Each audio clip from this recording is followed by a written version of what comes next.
आदिवासी मतदाताओं की गोलबंदी को पहली प्राथमिकता में रखा है।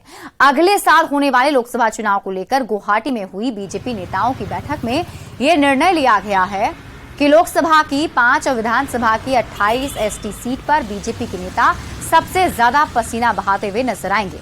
आगामी लोकसभा चुनाव को लेकर बीजेपी की क्या है रणनीति, बता रहे हमारे सहयोगी अविनाश कुमार। अगले साल होने वाले लोकसभा चुनाव में बीजेपी आदिवासियों की गोलबंदी पर सबसे ज्यादा फोकस करेगी।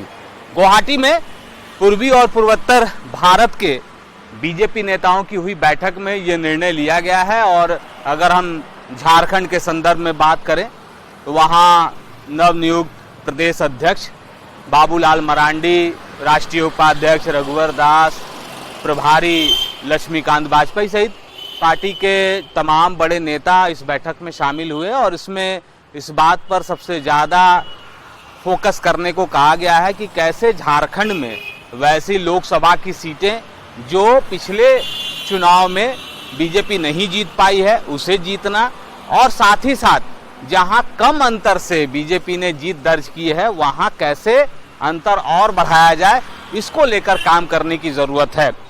आदिवासी बहुल जो इलाके हैं, आदिवासी बहुल जो सीटें हैं, अगर हम लोकसभा की 5 सीटों के संदर्भ में बात कर लें तो वहाँ सबसे ज़्यादा फोकस करने को कहा गया है। और इसके पीछे का लक्ष्य भी यही है कि कैसे ज़्यादा से ज़्यादा लोकसभा की सीटें जीती जाएं। और इसके साथ ही अगर आप आदिवासियों की गोलबंदी करने में सफल होते हैं, अगर लोकसभा चुनाव में बीजेपी को सफलता मिलती है तो 2024 में ही जो झारखंड में विधानसभा के चुनाव होंगे और झारखंड में जो एसटी की 28 सीटें हैं उसमें कैसे बीजेपी को और माइलेज मिल सके, इस पर सबसे ज़्यादा गौर करने को कहा गया है। तो लोकसभा चुनाव में अभी से ही आदिवासियों की गोलबंदी को लेकर बीजेपी ने कमर कस ली है। और जैसे जैसे समय आगे बढ़ेगा जो एसटी बहुल जो सीटें हैं, जो इलाके हैं, वहाँ बीजेपी के नेता, खासकर आदिवासी नेता पसीना बहाते हुए दिखेंगे। न्यूज़ 18 के लिए अविनाश कुमार, रांची। और फिलहाल इस बुलेटिन में अभी के लिए बस इतना ही। आगे देख लेते हैं हेडलाइंस। ज्यादा शक्तिशाली, ज्यादा सुरक्षित कैप्टन टीएमटी, घर की असली ताकत।